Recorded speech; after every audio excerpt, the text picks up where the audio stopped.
Club Mediaset, bonsoir. Les réformistes de la Renaissance du Bénin ont tenu contre vents et marées leur congrès dont les travaux prennent fin ce soir avec l'élection de Abraham Zizilokwe à la tête du bureau transitoire du parti. Crise au Parti social-démocrate également. Ici, la question qui se pose est de savoir si le congrès fixé pour le 30 juin prochain aura lieu. Voilà l'essentiel des sujets que nous allons évoquer sur ce plateau invité. Apol Emerico Adjovi, journaliste, ancien directeur de publication du quotidien Le Matinal. Apol, bonsoir. Bonsoir. En face de Apol Emerico, James William Bagidi, journaliste, rédacteur en chef de Eden TV. James, bonsoir. Bonsoir à vous, bonsoir aux amis téléspectateurs. Voilà, tout de suite, donc, nous allons suivre la revue de presse. La revue est signée Ulvaeus Balogun.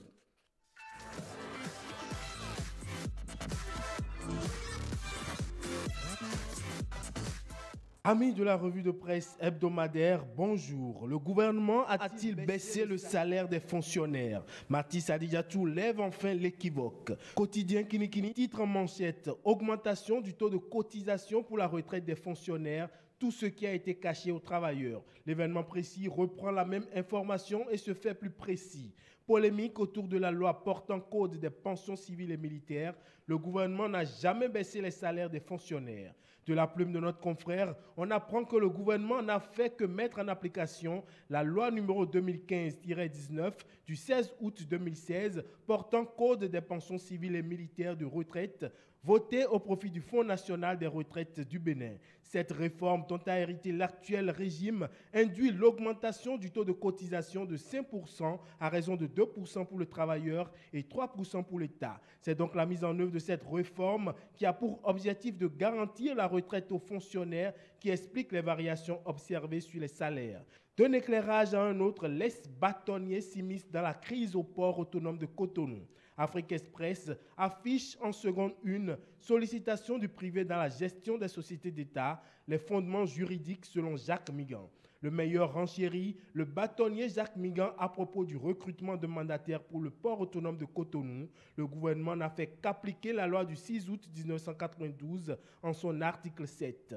Notre confrère nous révèle que depuis l'annonce d'un avis d'appel d'offres portant recherche de mandataires pour le port, plusieurs sorties ont été constatées pour annoncer une privatisation de la structure. Il n'en est rien puisque, selon l'ancien bâtonnier, la décision du gouvernement de confier la gestion du port n'est contraire à aucune loi de la République, notamment par la loi du 6 août 1992 qui réglemente la privatisation, en l'occurrence en son article 7, qui exclut du champ de dénationalisation ou de transfert de propriété les secteurs réputés stratégiques tels que l'eau, l'énergie, les armements, les communications et dans le cas d'espèces, le transport. Il rassure donc les travailleurs du port et les appelle à mieux s'approprier les lois de la République. À l'Assemblée nationale, le législateur ne veut plus entendre parler des faux médicaments. Le potentiel affiche en manchette « Autorisation de ratification de la Convention Médicrime au Parlement ». Enfin, la thérapie pour finir avec les faux médicaments.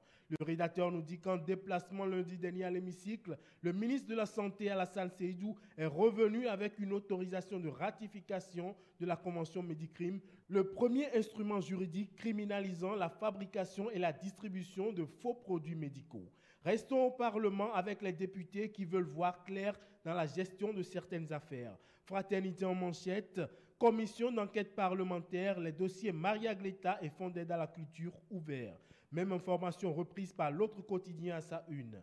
La Nation également prend en compte cette information et nous précise que la commission parlementaire chargée de l'affaire Maria Gleta aura à faire la lumière sur les motivations justifiant la non-opérationnalité de cette centrale électrique et les raisons des avenants qui ont fait grimper de façon importante le coût du projet. Quant à la seconde commission d'enquête parlementaire, elle a pour mission de fouiller la gestion administrative, comptable, technique et financière du Fonds d'aide à la culture de 2008 à 2016. Sur le front politique, le meilleur révèle la situation confuse au PSD. Le bureau que préside Emmanuel Golou n'est pas reconnu par le ministère de l'Intérieur. Notre confrère écrit que le bureau exécutif national juridiquement reconnu au département des affaires intérieures du ministère de l'Intérieur est celui de 2009 et dont Bruno Amoussou est le président et Emmanuel Golou le secrétaire général. Toujours sur le front des partis politiques, l'autre quotidien affiche « Crise à la Renaissance du Bénin ». Nicéphore et Rosine Soglo étaient hier face aux militants Herbé Duzou. Fraternité nous retrace le film de l'audience au tribunal de Cotonou entre les réformistes et Léa Soglo et s'interroge quid des décisions du Congrès qui s'ouvre le vendredi alors que le verdict du juge est prévu pour l'après-midi du même jour. Pêle-mêle dans l'actualité, la marche du front pour un sursaut patriotique. L'autre quotidien affiche marche de mécontentement du FSP. Métognon, Icor et leurs partisans ont marché hier à Cotonou. L'événement précis également titre « Mobilisation contre la gouvernance actuelle ». Examen de fin d'année, alors que les corrigés types du BPC sont déjà disponibles, les candidats au baccalauréat, eux, ont planché. Ils laissent ainsi la place à leur petit frère pour le certificat d'études primaires CEP 2017 qui démarre mardi prochain. Ils seront 241 798 à plancher dans 744 centres des armées sur toute l'étendue du territoire national. Tout en leur souhaitant bonne chance, nous disons bonne fête de Ramadan à nos frères musulmans.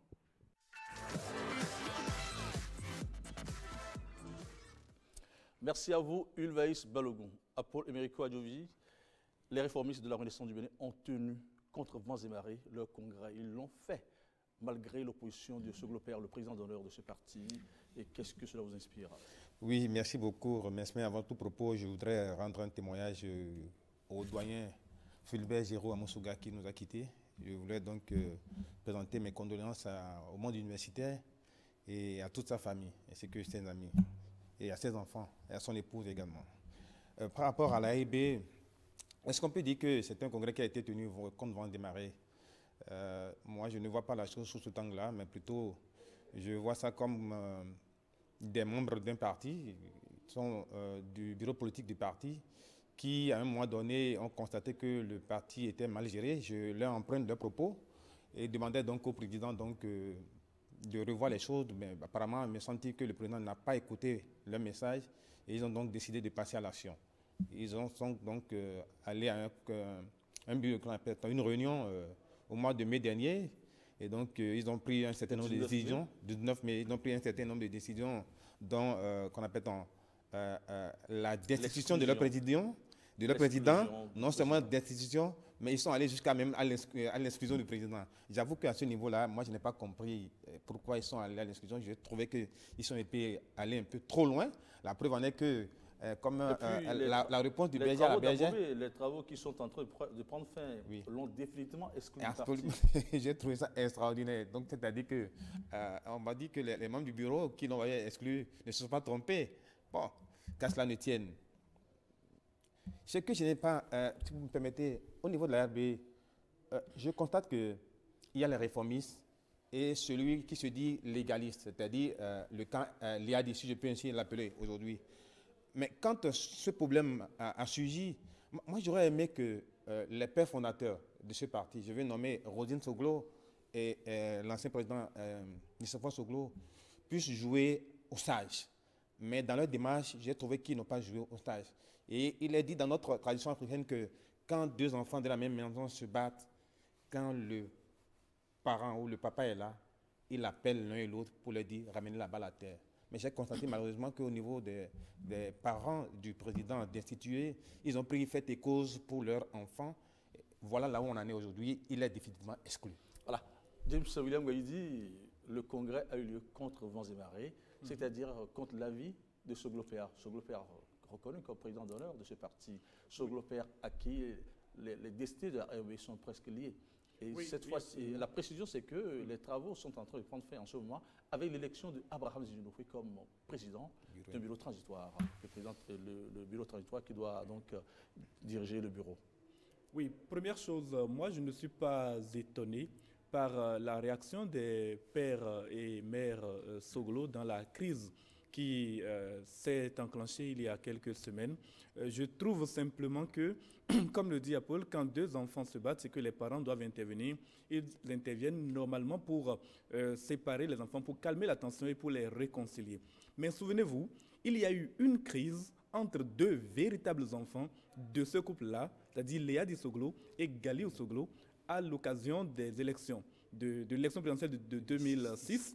Et à cette occasion-là déjà, les parents ont fait l'option de l'un des deux enfants contre l'autre Et à cette occasion, d'ailleurs, l'autre a été exclu du parti. N'allez pas attendre à partir de ce moment que des gens, d'autres membres du parti qui ne sont pas enfants de ces dirigeants historiques du parti, se mettent en porte-à-faux avec celui qui est leur fils et qu'ils décident de mettre la balle à terre et de résoudre le problème dans une sorte de médiation. Il ne fallait pas être surpris dans cette situation. Maintenant, l'autre chose, on voit l'élection d'Abraham Zinzidohoué en tant que président du bureau transitoire. Moi, je trouve que c'est une forme d'injustice qui vient, ou du moins qui est en train d'être réglée. En fait, je suis peut-être un peu trop optimiste en le disant, mais en ramenant l'histoire à 1996, le départ de Nicéphore Soglo, son échec, et puis en 2001, sa tentative de retour qui n'a pas fonctionné, on avait encore, au sein de la Renaissance du Bénin, s'il y avait une personnalité charismatique, susceptible de prendre les rênes de la Renaissance du Bénin. En 2001, c'était absolument Abraham Zinzidohoué. Mais ce dernier, sortant, président de la Cour suprême sortant, et puis juriste de très haut niveau, sans doute l'un des cadres les plus élevés que comportait la RB à cette époque-là, il a simplement, en 2006, ou du moins progressivement vers l'élection de 2006, été écarté au profit du fils, c'est-à-dire de Léa Divinéon Soglo. Il n'a pas fait obstruction à son écartement, il a accepté de se mettre en retrait, et donc c'est le nom Soglo que les parents ont toujours voulu porter en avant, c'est ce nom-là qui est resté perpétuel. Et aujourd'hui, en tout cas, les autres réformistes, ceux qui se disent réformistes au sein de la Renaissance du Bénin, ont décidé de corriger cette injustice. La question est aujourd'hui de savoir si cette correction-là ne sera pas qu'une correction de façade, parce que dans la réalité, ce sont les électeurs qui vont décider si la légitimité revient à Abraham Zinzidohoué ou si elle va rester celle des Soglo, père et fils. Abraham Zinzidohoué à la tête d'un bureau transitoire, quelle pourrait être la mission d'un tel bureau? Non, la mission, je crois que la mission, le congrès là, il a commencé, puisque les réformistes l'ont annoncé. Ils ont dit qu'il faudrait désormais que tous les fâchés de la RB reviennent à la maison. Parce que n'oubliez pas que la RB, c'est un grand parti. Un parti qui, dans ce pays, a récolté 27 députés. Aujourd'hui, réduit à une pension congrue de 5 députés.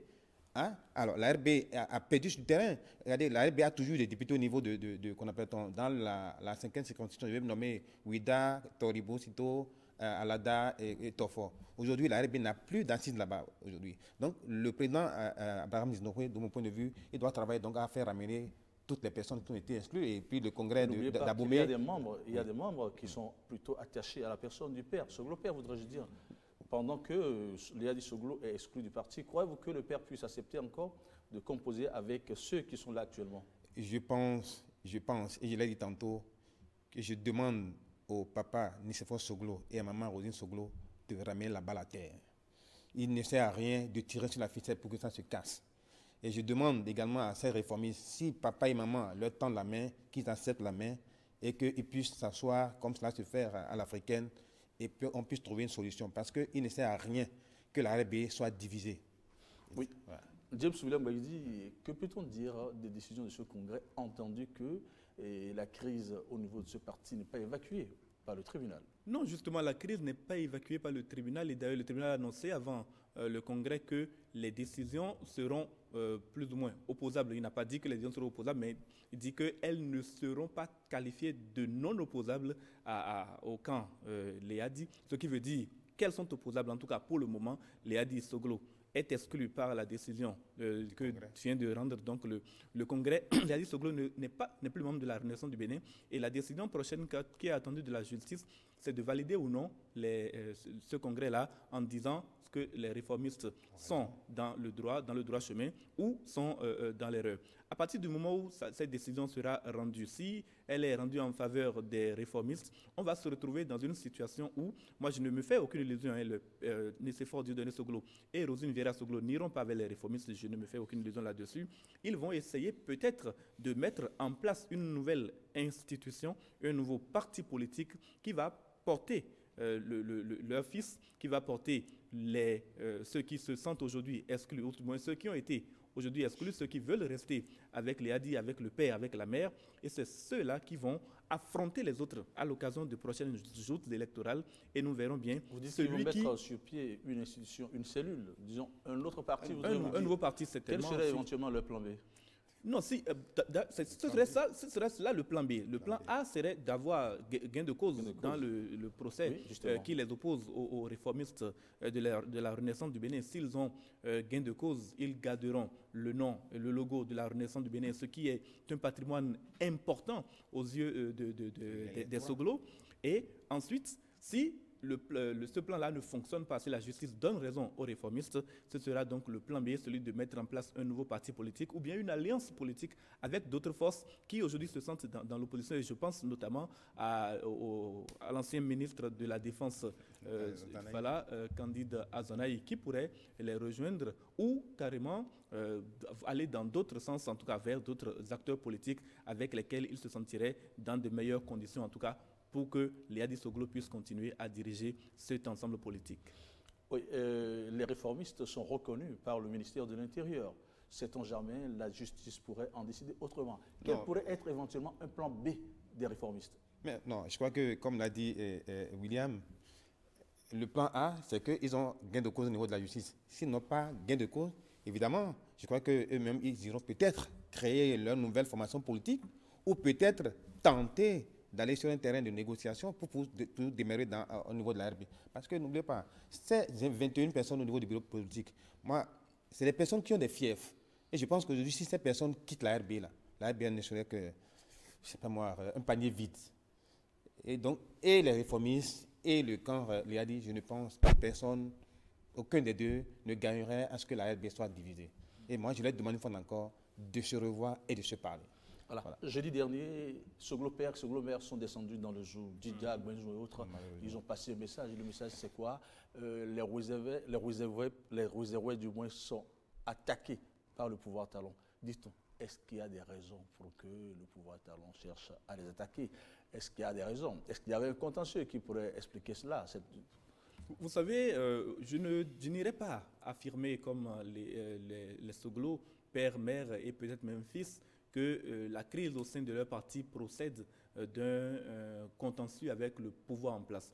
Il n'en demeure pas moins que Léadi Soglo, maire de Cotonou, n'a pas véritablement fait allégeance au pouvoir de Patrice Talon depuis que ce dernier est en place. Et cela a engendré, on l'a vu, des bisbilles avec notamment le préfet du littoral, Modeste Toboula, qui n'a pas raté les occasions qui lui ont été données de démontrer que le maire ne faisait pas convenablement le travail qui lui a été confié par ses mandants, c'est-à-dire les Cotonois qui ont voté pour lui pour qu'il soit maire de Cotonou. Donc à partir de ce moment-là, c'est pas extrapolation que l'on va dire que la Renaissance du Bénin, qui est dirigée par Léadi Soglo, en tout cas, qui était dirigée par Léadi Soglo jusqu'à un passé récent, si on s'en tient à ce que la justice a décidé ou à ce que le Congrès a décidé, donc que la Renaissance du Bénin se trouve dans une posture de parti d'opposition et que à partir du moment où ce parti n'est pas clairement avec le pouvoir, on l'a vu sous la gouvernance passée, celui qui n'est pas avec nous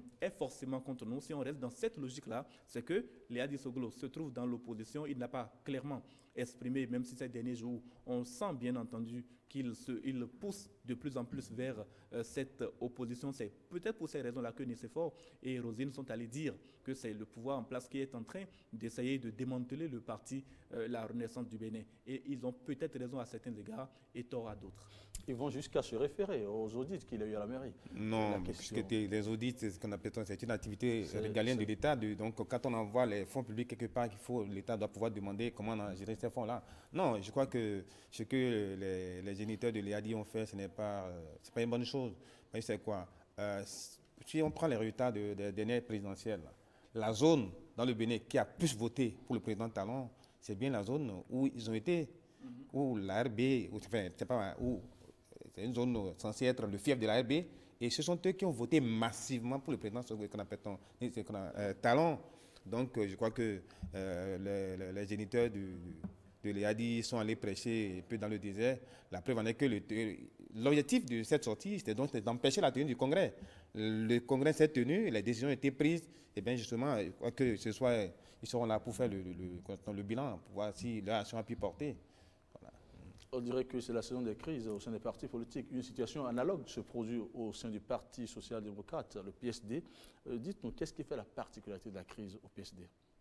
Je ne sais pas s'il y a une particularité de la crise au PSD. On a vu peut-être que, un peu comme cela se passe à la RB, il y a un leader politique aujourd'hui qui est contesté et pour le faire remplacer ou pour le pousser à la sortie, on est allé chercher une personnalité charismatique. Et quelle personnalité? C'est celle qui a dirigé le parti avant Emmanuel Golou, puis c'est de lui que je parlais. C'est donc Bruno Amoussou que l'on est allé chercher, en tout cas que les réformistes au sein du PSD sont allés chercher pour reprendre les rênes du parti, pour les raisons qui sont plus ou moins connues. D'abord, on se souvient, il y a quelques mois, à l'occasion de l'élection présidentielle, Emmanuel Golou a soutenu un adversaire de Patrice Talon, c'était Sébastien Adjavon.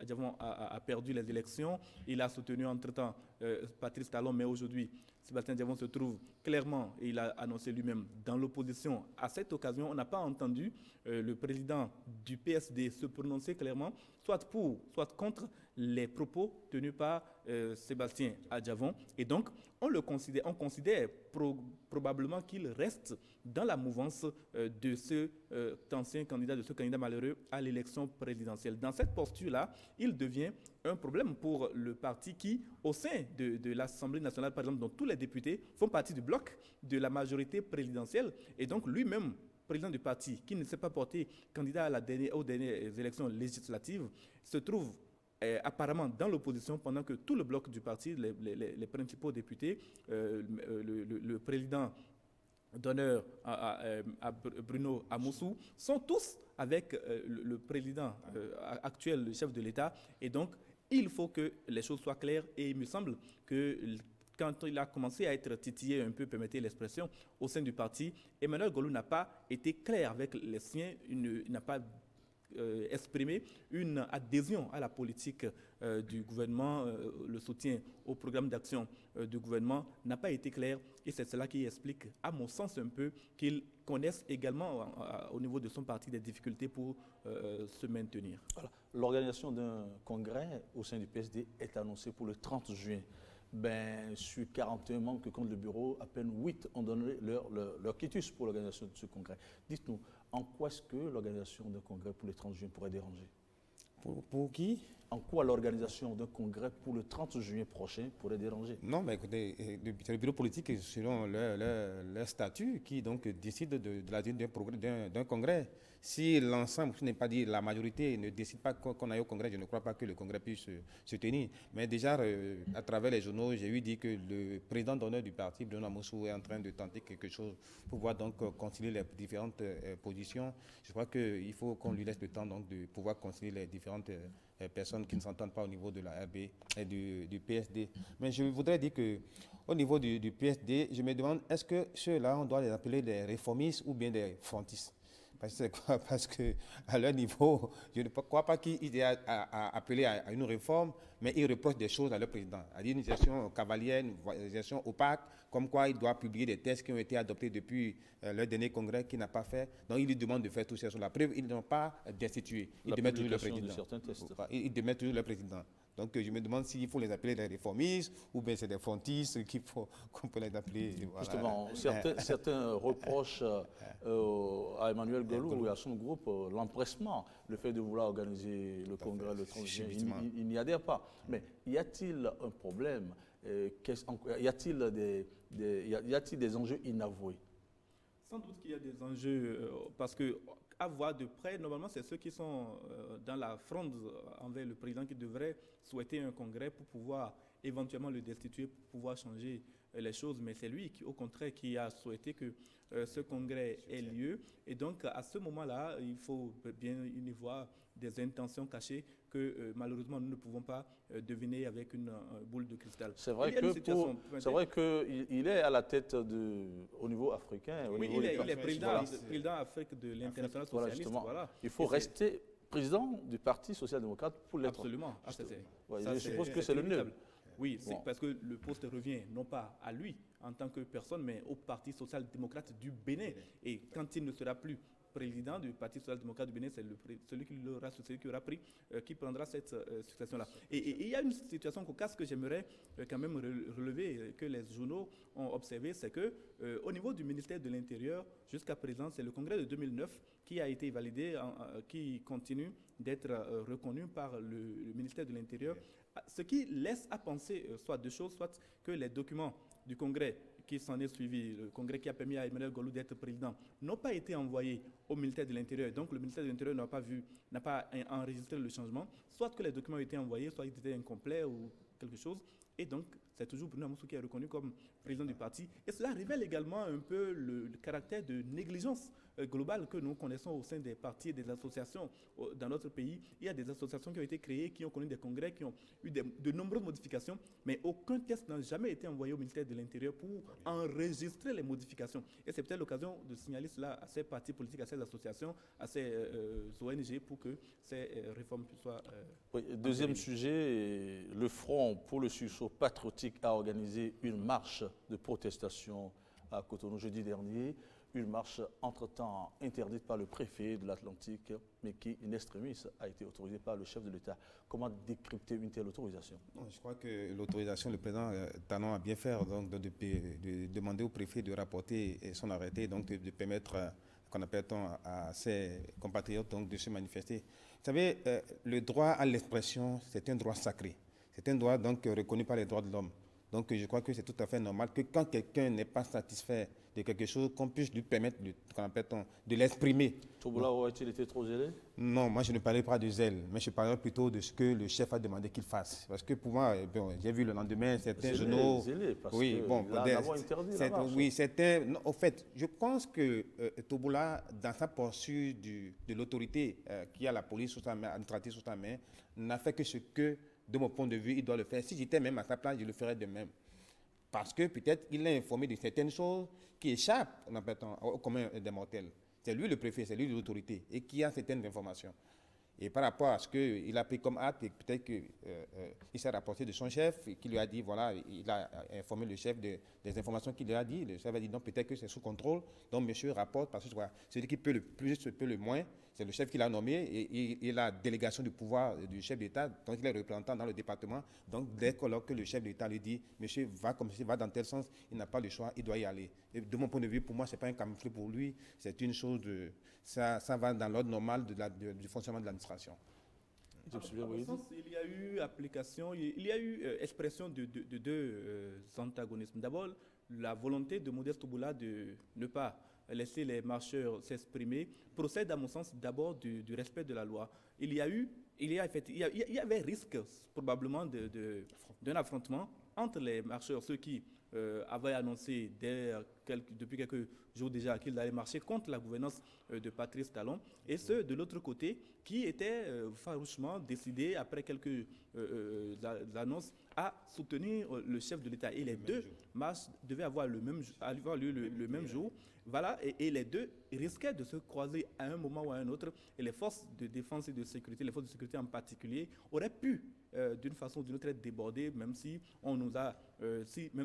une partie de l'opposition a fait remarquer que quand il s'agit de réprimer les marches, on trouve l'arsenal nécessaire, quand il s'agit d'assurer la sécurité des citoyens, que c'est beaucoup plus difficile. Donc, d'un point de vue de maintien de l'ordre public, je pense que Modeste Touboula a voulu peut-être prendre des précautions. Je suis un peu gentil avec lui. Peut-être qu'il est allé au-delà en voulant marquer également sa volonté de soutenir un chef de l'État. On trouve qu'il est trop chaud.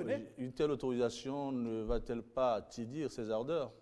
Non, permettez, déjà, il faut noter que le chef d'État revenait de maladie, il était convalescent, et puis autoriser que des gens marchent pour critiquer sa gouvernance, pour crier son nom, Réelou, comme on aime tellement le dire à Cotonou, ça aurait été peut-être un peu mal perçu par le chef d'État. En tout cas, dans sa position, Modeste Touboula a voulu prendre une décision peut-être un peu politique, mais surtout fondée sur des bases juridiques. Mais le chef de l'État, de son point de vue à lui, en tout cas dans sa position à lui, a voulu prendre une décision politique. Et cette décision politique, pour moi, c'est de dégonfler le mécontentement populaire. Parce que plus vous empêchez les gens de s'exprimer, c'est ce que Boni n'a pas compris pendant sa gouvernance, plus vous les empêchez de s'exprimer, plus ils ont envie de s'exprimer, plus ils ont envie de manifester cette désapprobation de votre politique. Et Patrice Talon a eu l'intelligence de dégonfler ce mécontentement populaire en autorisant cette marche-là, en appelant donc Modeste Oboula à renoncer à cette interdiction de la marche du Front du sursaut patriotique.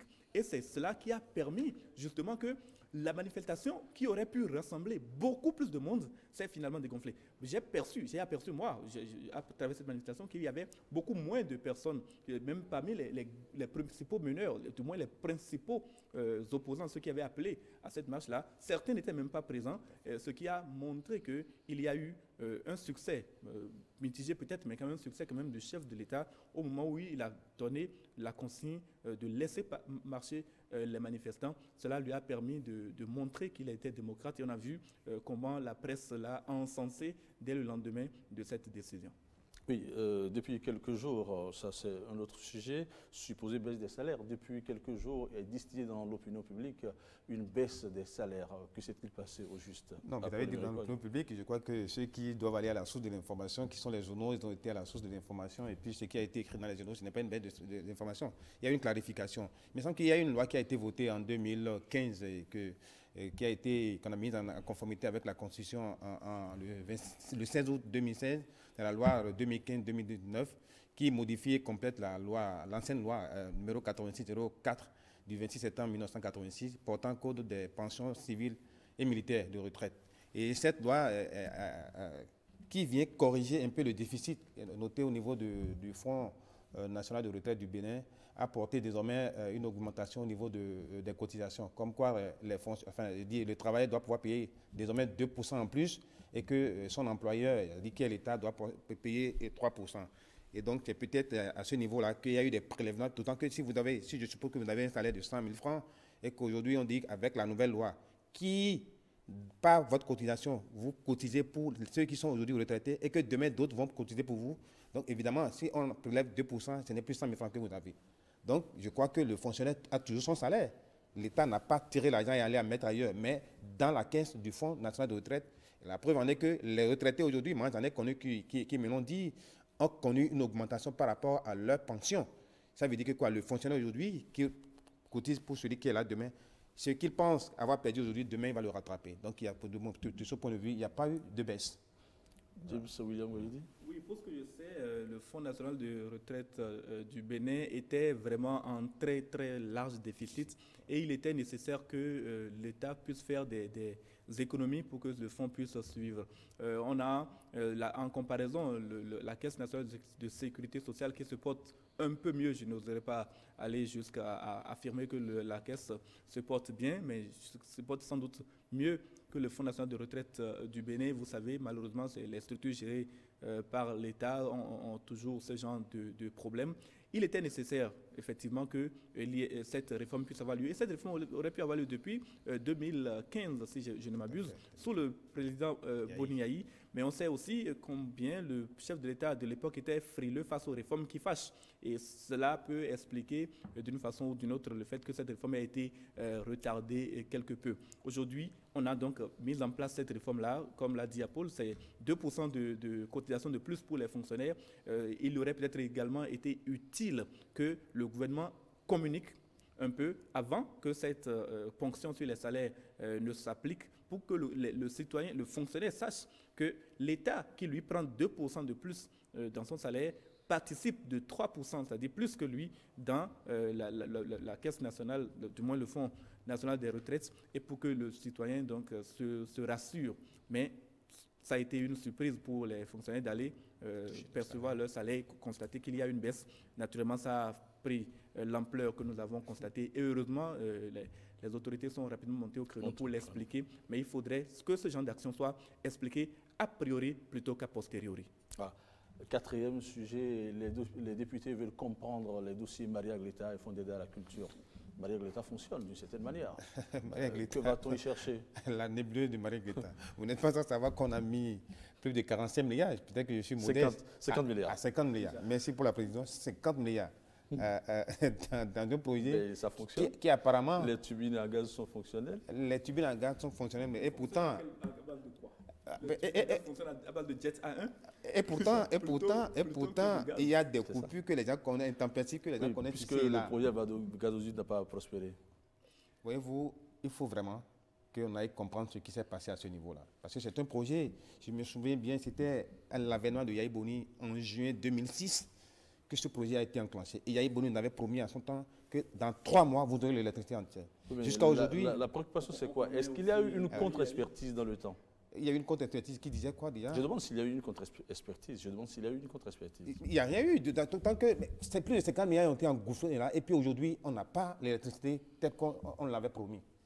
Et même au niveau qu'on appelle du fonds d'aide à la culture, où il y a une fameuse, je ne sais pas moi comment on peut l'appeler, ils appellent ça sur instruction du ministre, où on sortait beaucoup de millions. Alors, il faudrait quand même que là où on envoie les fonds publics, on puisse savoir comment l'utilisation a été faite. Et je crois que c'est ce que les députés sont en train de faire dans leur prérogative de députés. Il faut qu'ils puissent nous clarifier un peu comment on a pu gérer les fonds publics là. À quoi vont servir les commissions d'enquête? Absolument, c'est la même chose que j'allais dire. C'est tout simplement que les députés sont dans leur prérogative. Il faut que le contrôle de l'action gouvernementale puisse s'exprimer. Et c'est dans cette hypothèse-là que le dossier Maria Gleta, le dossier Fonds d'aide à la culture, et puis il y en a beaucoup d'autres que l'on devrait également ausculter. Les députés vont peut-être se pencher sur ces dossiers-là bientôt. Ces dossiers-là ont été ouverts. Pour ce qui concerne Maria Gleta en particulier, c'est malheureux de le dire, mais il y a quand même également un peu la relation problématique que le Bénin a avec le Nigeria qui ne permet pas que la centrale fonctionne normalement parce qu'on a besoin de gaz pour faire fonctionner cette centrale avec 1% seulement ou bien 2% seulement du gaz que produit le Nigeria. On aurait pu alimenter la quasi-totalité des ménages du Bénin, la centrale de Maria Gleta et bien d'autres choses. Mais malheureusement, le projet gazoduc, comme vous l'avez dit, n'évolue pas comme ça se doit. Ce n'est pas seulement de la faute du Bénin, il y a également la faute de l'ensemble des pays qui sont concernés, certains pays membres de la CEDEAO ou de l'UEMOA, qui sont concernés, qui ne font pas convenablement leur part, qui ne mettent pas en exécution leur part de responsabilité, et cela peut se comprendre. De l'autre côté, c'est la quantité, les sommes pharaoniques que l'on a injectées dans le projet de Maria Gleta. Le chef de l'État de l'époque, Boni Yahi, voulait absolument que ça marche pour que le déficit en énergie électrique que connaissait le Bénin puisse se résorber d'une manière ou d'une autre. Il a tellement voulu le faire qu'on a mis du jet A1, c'est-à-dire du kérosène, à la disposition de la centrale pour faire fonctionner les turbines qui sont des moteurs de vieux avions recyclés. On a donc injecté beaucoup de jet A1 dans ce projet. Et le jet A1, ça coûte excessivement cher, ça coûte bien plus cher que le gaz, ça coûte bien plus cher que les autres ressources, les autres sources d'énergie. Et voilà pourquoi le montant est passé d'une trentaine de milliards peut-être au départ pour qu'on en arrive à 50 aujourd'hui. Oui, on va parler d'un autre sujet, le Médicrime. Le Parlement béninois a autorisé le gouvernement à ratifier donc la convention Médicrime. Médicrime, une panacée?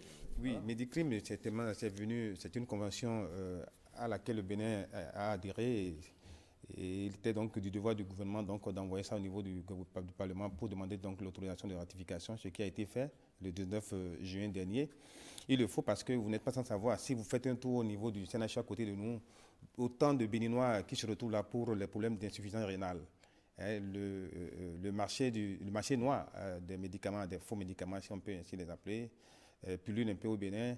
Et vous n'êtes pas sans savoir également que le gouvernement, en anticipant en 2016, avait donc lancé l'opération Panzea, qui a été également, Médicrime est une suite de l'opération Panzea 9, qui avait donc... Médicrime, lutte contre les faux médicaments, tout ça, d'accord. Mais comment approvisionner Tchoumi, comment approvisionner Dagadoko, les petits villages presque inconnus? Est-ce que Médicrime pourrait régler ces problèmes? Je crois qu'il y a la CAMI qui est là, la centrale d'achat des médicaments essentiels, qui est en train de se déployer un peu sur le terrain. Je crois que c'est le gouvernement qui a introduit le dossier au niveau du Parlement. Il me semble que le gouvernement, de mon point de vue, doit pouvoir donc prendre des dispositions pour qu'effectivement, au fin fond du Bénin, que le Béninois puisse avoir accès à un médicament et à moindre coût, c'est tout ça. Donc, il faudrait donc également que le gouvernement puisse développer une politique de stabilisation des prix pour que le Bénin puisse avoir accès à moindre coût. Oui, alors pour avoir suivi en particulier ce dossier, je puis dire que d'abord déjà, il faut noter que le gouvernement est en train de travailler à ce que la couverture du territoire national en nombre de pharmacies puisse également évoluer. On est passé, je crois, de 200 à 300 pharmacies déjà sur le territoire national.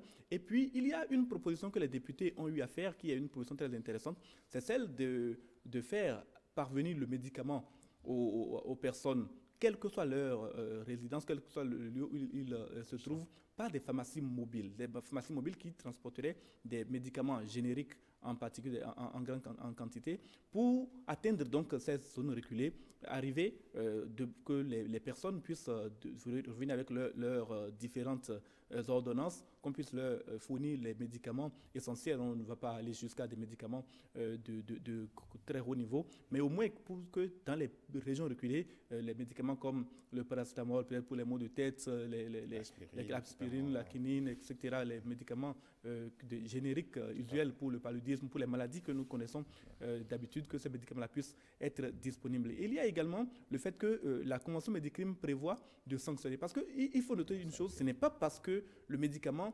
légal, normal, de qualité n'est pas disponible que l'on doit se permettre de consommer des médicaments, des faux médicaments, des médicaments contrefaits. Tout médicament par essence contient de la drogue. Oui, mais ce n'est pas pour cette raison que, parce que le médicament original n'est pas disponible, qu'il faut aller prendre un médicament contrefait, d'abord dont on ne connaît pas la posologie, dont une bonne dame qui ne connaît rien vous dit comment vous devez l'utiliser, etc.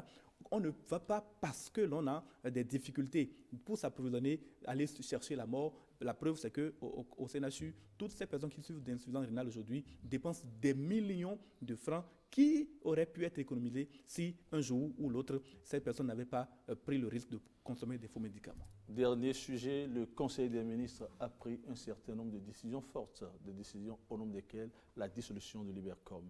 L'Ibercom dissous. Est-ce qu'il fallait dissoudre l'Ibercom? C'est bien dommage qu'on en est arrivé là. L'Ibercom, c'est le tout premier réseau de GSM au Bénin. Malheureusement, des Béninois, des compatriotes à moi, ont contribué à faire sombrer cette maison-là.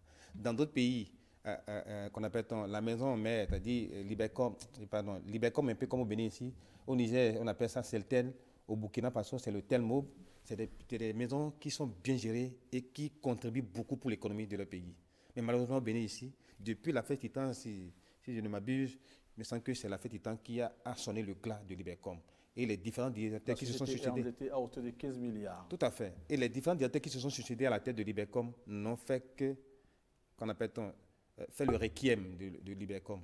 Et je crois qu'un gouvernement responsable devant ça, parce qu'il va falloir que le gouvernement, l'État mette encore beaucoup d'argent dans une société qui est en train d'aller en agonie. Je crois que c'est mieux de la dissoudre, ou peut-être aller à sa privatisation, pour que quand un grand groupe puisse venir reprendre et renflouer un peu les caisses de la L'Ibercom, c'est à peu près 289 millions, 89 000 abonnés.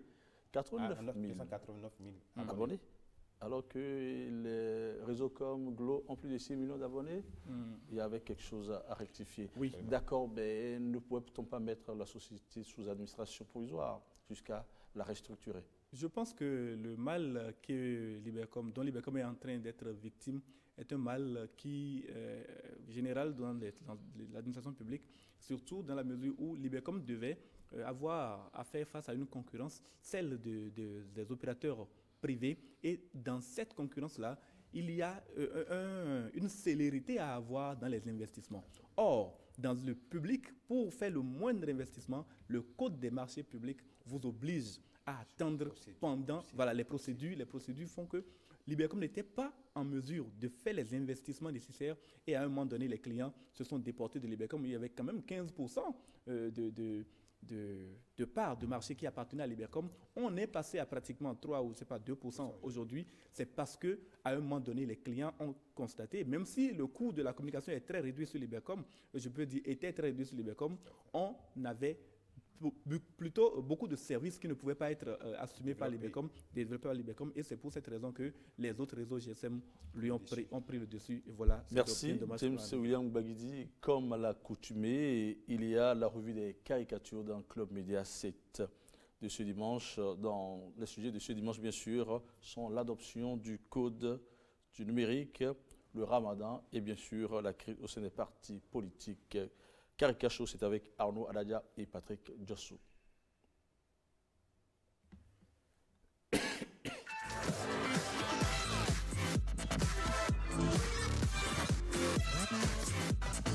Chers amis de Club Média 7, bonjour.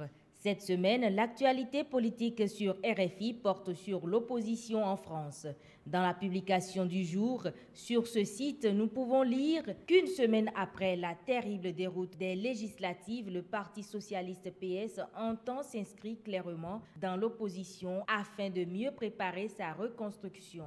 Les socialistes français réunis samedi 24 juin en Conseil national ont adopté une résolution plaçant clairement leur parti dans l'opposition et appelant à ne pas voter la confiance au gouvernement d'Édouard Philippe le 4 juillet prochain. Parlant de gouvernement, Web Bénin TV titre « Démission des ministres de Macron pour une affaire d'emploi fictif ». Sur le site de Midi Libre, nous lisons que le Premier ministre Édouard Philippe a remis la démission de son gouvernement à Emmanuel Macron, qu'il a accepté ce lundi 19 juin. Il a été reconduit immédiatement dans ses fonctions. Et déjà, le monde pense que Emmanuel Macron a constitué un gouvernement à son image. Le 22 juin dernier, Europe 1, sur son site, écrit que le chef de l'État a déclaré que ce deuxième gouvernement avait vocation à durer longtemps et à contribuer à la réussite de ce quinquennat. Mesme Adisso, après ce qui précède, est-ce possible et quelles leçons pour nos pays, précisément le Bénin? Ce sera tout, à dimanche prochain. Merci à vous, Marie-Louise Perrin, donc, pour la revue du web. On m'a signalé plutôt que Karika Show n'était donc pas disponible. Nous allons donc nous prononcer donc sur l'actualité française. Alors, un gouvernement comme celui-là qui a vocation à durer longtemps, est-ce que vous y croyez? Est-ce possible? Oh, écoutez, par rapport à la politique française, on ne peut jurer de rien. C'est tellement quand l'Assemblée sera installée et qu'on va élire le président et que tel que les choses vont se passer au niveau de l'Assemblée, parce que n'oublions pas que la France a un régime parlementaire, donc c'est le fonctionnement de l'Assemblée nationale qui va pouvoir donc déterminer la durée de vie de ce nouveau gouvernement-là. Il n'y a pas d'enjeu électoral pour l'instant. Non. La chose est possible, à moins qu'il y ait des emplois, d'autres emplois fictifs, voilà, qui pourraient amener le chef d'État à opérer donc à faire sortir des ministres ponctuels. Voilà. Oui, hormis cette perspective qui pourrait amener donc Emmanuel Macron à faire modifier de nouveau son gouvernement, il me semble que les éléments sont en place pour que le gouvernement Édouard Philippe II puisse durer quand même dans le temps. Première chose, l'Assemblée est aujourd'hui pratiquement monocolore.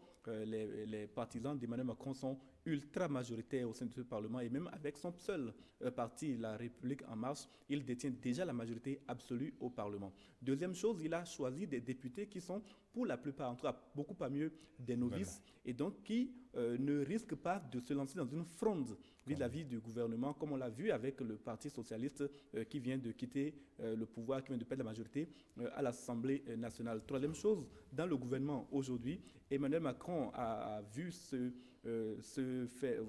délester des principaux poids lourds. Et d'ailleurs, le dernier poids lourd, en l'occurrence, c'était François Bayrou. Il n'y a donc plus de poids lourds dans ce gouvernement capable de provoquer ce qu'on appelle des couacs gouvernementaux. Et donc, Emmanuel Macron est véritablement en France aujourd'hui le seul maître à bord avec un Premier ministre qu'il a choisi. La démission de François Bayrou était-elle prévisible? La démission de François Bayrou n'était pas prévisible. On attendait un peu que François Bayrou maintienne son poste. Et d'ailleurs, quelques jours avant cette démission-là, le Premier ministre a très bien exprimé sa volonté de maintenir François Bayrou. Mais Marielle de Sarnez, qui a quitté le gouvernement pour le même problème, c'est-à-dire l'affaire d'emploi fictif au Parlement européen, obligeait, comment il s'appelle, le président du MoDem, François Bayrou, a quitté lui également, parce qu'on ne peut pas permettre que l'un des membres du parti MoDem impliqués dans cette affaire-là puissent demeurer, puissent quitter le gouvernement pendant que le président même du parti, dont le nom est le premier cité dans cette affaire, puisse rester au gouvernement. Donc, elle a obligé, d'une certaine façon, François Bayrou à quitter le gouvernement. Cela laisse aujourd'hui le champ libre à Emmanuel Macron, seul maître à bord, seule puissance qui gère la France. Le Premier ministre aussi. Oui, le Premier ministre le Premier ministre n'était pas connu du grand public avant d'être nommé à ce poste-là. François Bayrou était comme un autre Premier ministre. Oui, il aurait été un Premier ministre bis.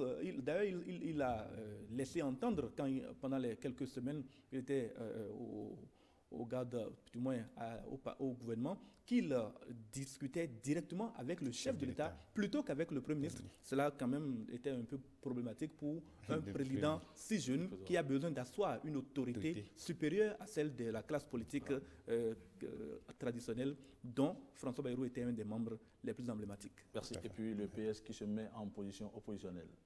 Oui, mais écoute, ils n'ont pas le choix. Le PS est totalement en agonie aujourd'hui. Ils sont à peine à une trentaine de députés aujourd'hui. Le PS qui était à plus de 200 députés aujourd'hui, le rame du marais d'Emmanuel Macron est venu totalement, l'ouragan a emporté le PS. Et donc, ils n'ont pas le choix, c'est justement de se donner une certaine vigilité et donc pour pouvoir donc se remettre dans le temps et remonter la vague. Je voudrais dire, par rapport à ce que William a dit, en ce qui concerne les députés d'Emmanuel Macron, de la République En Marche, que c'est une très bonne chose. Moi, j'ai bien apprécié la chose. Et je pense que si j'avais un conseil à donner au président également ici, au Bénin, c'est de pouvoir donc essayer également avec les jeunes, un peu comme Emmanuel Macron l'a fait, pour que notre assemblée, notre classe politique commence par être renouvelée au Bénin ici. Et je souhaite vivement que le président Talon puisse en venir là en 2019, pour qu'il puisse aller chercher des jeunes, pour qu'ils puissent venir au Parlement. Et puis, à la différence qu'en France, les citoyens ont voté pour un président. Un mois plus tard, ils ont voté pour les députés et la vague populaire qui a porté le chef de l'État a porté des députés, des gens qui sont totalement inconnus. Les citoyens sont allés voter parfois sans savoir même pour qui ils sont en train de voter dans leur circonscription. Et c'est après qu'ils ont découvert qui est leur député. La différence donc avec le Bénin, c'est que l'élection présidentielle de 2016 est éloignée des législatives 2019 de 3 ans. Il y aura déjà eu le temps pour ceux qui devraient être déçus de la gouvernance Talon d'être déçus, de décider de voter contre lui. Et il n'y aura certainement pas la vague qui a suivi Emmanuel Macron. Cette vague-là ne suivra pas les élections législatives de 2019, à moins que dans la gouvernance de Patrice Talon d'ici 2019, il y ait tellement de belles choses, tellement de succès qu'on arrive à un plébiscite en 2019 pour ceux qui seront ces candidats. Maintenant, merci. Je finirai en disant qu'il y a également une classe politique au Bénin qui a la peau bien plus dure que la classe politique française vient de le démontrer en France. Merci à vous, James William Gwegidi. Vous êtes journaliste, rédacteur en chef de Eden TV. Merci d'être venu sur ce plateau. C'est moi qui vous remercie. Oui, en face de vous, Apol Emeliko Adjobi, journaliste au quotidien, le matinal, ancien directeur de publication, bien sûr, de ce journal. Merci d'être venu sur ce plateau. Merci pour l'invitation. Voilà, avec plaisir, je serai toujours là. C'est vite passé. Rendez-vous donc pour un prochain numéro, chers téléspectateurs. Entre-temps, vous pouvez en suivre la rediffusion demain, lundi, après le journal de 23h. Merci beaucoup à vous. Portez-vous bien. Bye bye.